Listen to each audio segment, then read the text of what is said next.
I guess Indian gurus have been in vogue over recent years in the West. The Beatles introduced us to the Maharishi.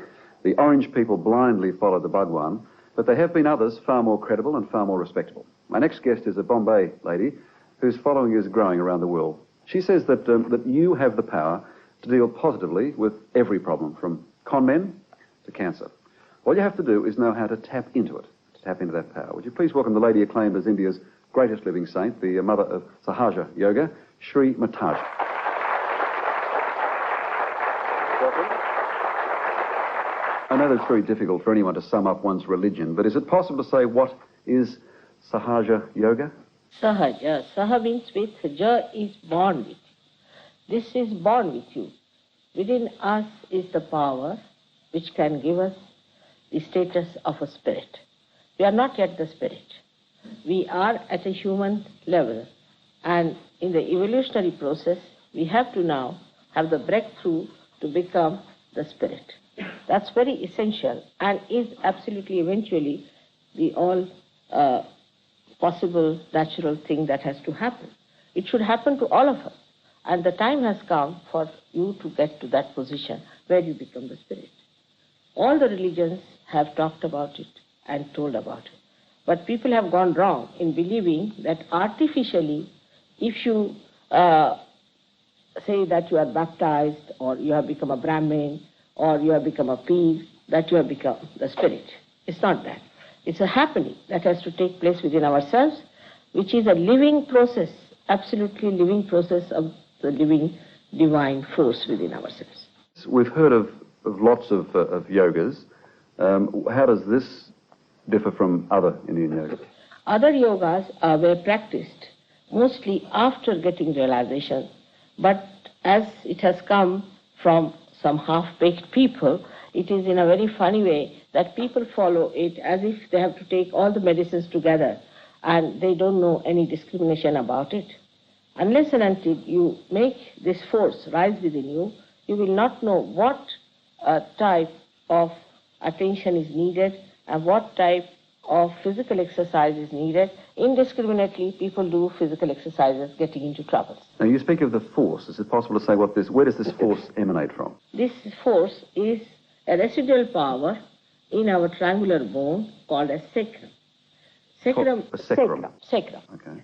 Now, the sacrum is word comes from Greek, and that means Greek people knew this was a sacred bone.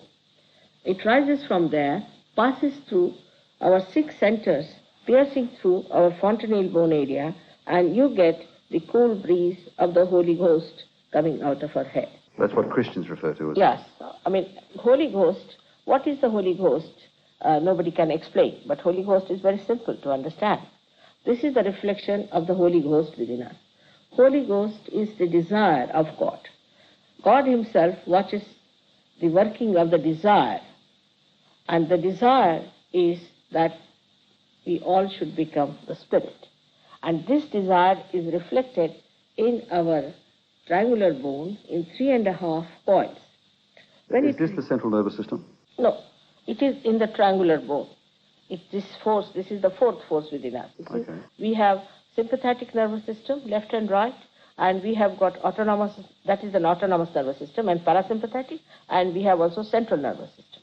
Now, this is the system which is not yet working. It is still in the triangular bone. When it rises, it gives you a new dimension of the spirit. Means the light of the spirit comes in our attention. In that case, what happens is very simple to understand, that at human level, we are not in the absolute state. Not in the absolute state. That's why there's a chaos. Supposing I'm holding a snake in my hand, you see, and there's no light. Somebody tells me that there's a snake, I will not throw it away. I would not like to listen to anybody's advice about it. But if there's a light, I'll throw it away. In the same way, when you become the spirit, the light of the spirit guides you. You become your own master. You become your own guru. You don't have to have any guru for that. This piercing of the fontanelle bone by the kundalini gives you the power of the spirit. But you're talking about a physical power, a spirit that comes out of the top of your head. No, it's an energy. An energy, all right. It's an energy which comes out of your fontanelle bone area, touching the spirit. But the spirit actually resides in the heart. But the main seat of the heart is here in the fontanelle bone area. And it pierces through. When it pierces through, actually it should pierce. It's not just I say I baptize you. It's not like that. It has to pierce through that, and you have to feel the cool breeze of the Holy Ghost on top of your head. Is it there now? Yes, it's there. Can I feel it? I don't know if you'll feel it or not, because you'll have to have that sensitivity. Now, you see, all around, also that all-pervading power is there, which makes everything vibrate. But this energy can be felt only when you have got that realization. Then what happens that all your centers on your fingertips become sensitive. And you can feel, this is written in the Quran, that your hands will speak when you will get to your resurrection. Yes. It is a resurrection. But Mataji, you must know, you must realize, I mentioned the Maharishi and I mentioned the Bhagwan and so on. You must live with the skeptics and the doubters because of course, I'm living with them all the time. The con men who've come Yeah. before you. Yes. Now, firstly, you see, the great mistake we commit as far as going to gurus or to anything that is religious is that you cannot pay for God. You see, it's a living process of a living God. Now, supposing you want to sprout a seed, how much money do you pay to the Mother Earth? It's a very simple thing, but people don't understand. They think that they can purchase everything. You cannot purchase God. A simple method, if you apply to all of them, they will all run away.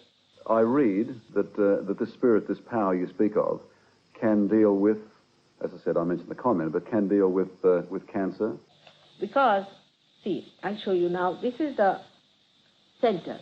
We can say this is the medulla oblongata, or we can say this is through which the central canal is passing. Now, the center is inside here. Now, when we are in the imbalance, say we go too much towards the left side, means we become too emotional or do all kinds of wrong, nonsensical conditioning.